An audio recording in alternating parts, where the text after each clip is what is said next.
Welcome to All Things Battlefield Earth, and we are on part 7.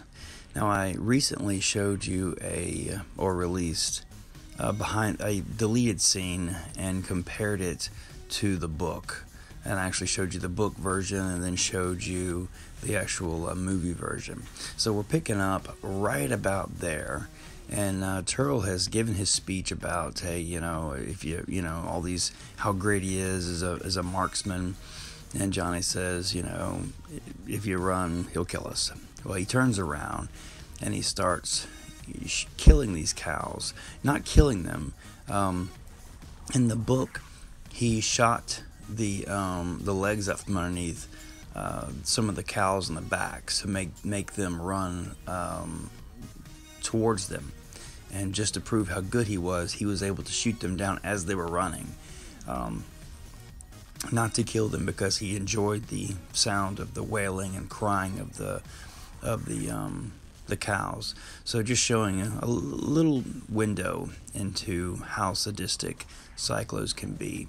And this is Turl continually mowing them down. And then you see woodsmen appear out of nowhere and take Turl down without him realizing that he even had anyone around him. So that was a good surprise anyway. They thought they were doing the right thing, but Johnny, being the smart man animal that he is, appealed to them. I want to back up a minute though. Johnny gets hold of the blast gun, as we see, and he kind of toys with him. That's one of the deleted parts of this scene. He toys with him, and he gets the gun really close to him, and Turl's like, I'm impressed, So I'll probably post that to to my YouTube channel as well. But here's Johnny taking control of the situation. But then he realizes that somebody says, hey, let's kill him and then we can run. And Johnny's like, run where? Where are we gonna go? More hiding, and he's like, look, we go back and we learn about their machinery. We learn about the cyclos so that knowledge is power. That's the only way we can fight back. And so they agree to do that. Now here is Johnny playing with Turl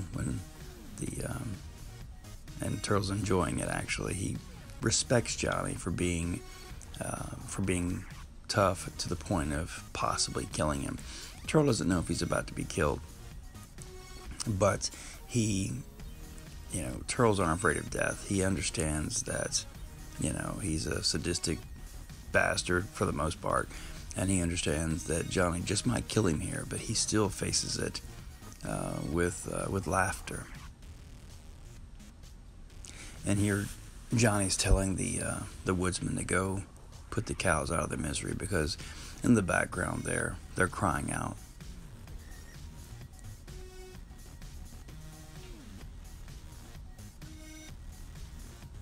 And here's where, excuse me, where Turl is basically telling him, how, mankind is the only race that ever hunted other animals for sport.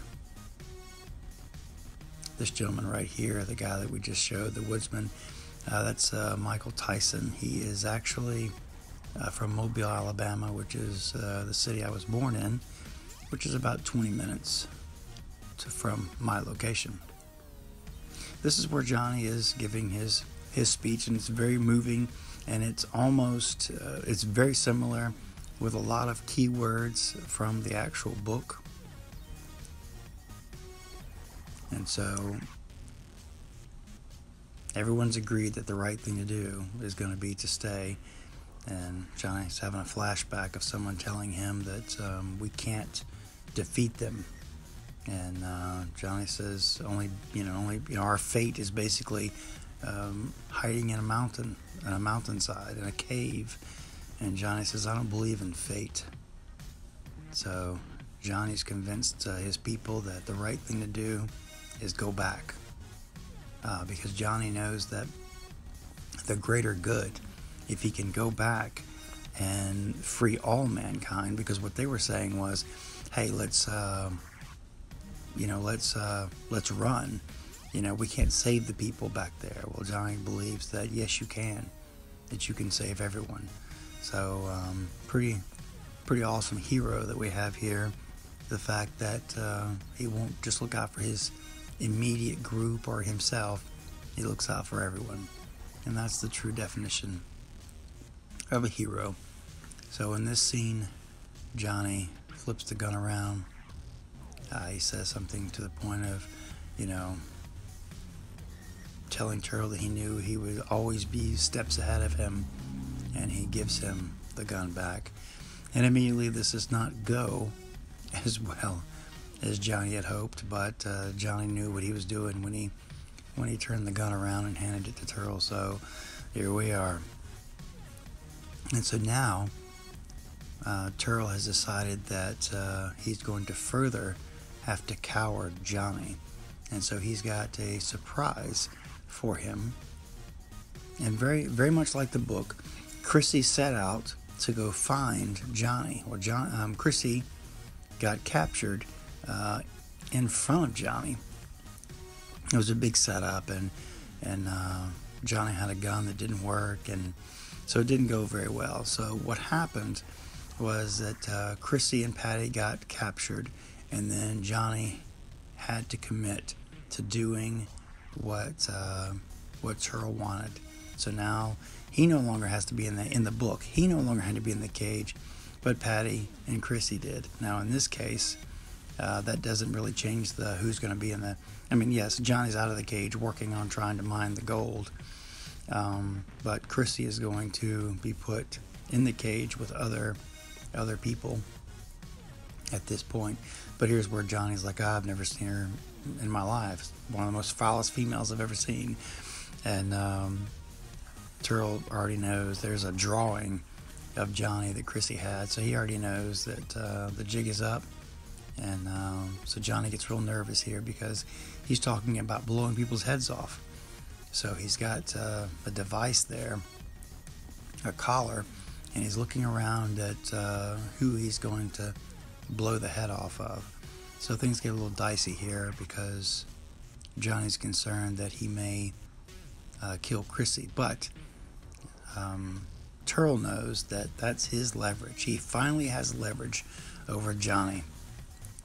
Because now, as long as he keeps Chrissy alive, Johnny has to do anything and everything he's told to do. So, tough situation. And of course, Johnny the hero is going to comply, but always looking for a way to get around Turtle.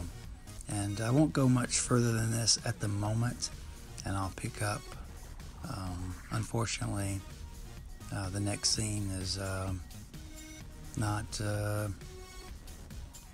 good day for the humans. But again, I want to thank you for watching, and I appreciate your support, and I will be posting another video very soon. If you have any questions, I would love to hear them. Any feedback, I look forward to hearing from you.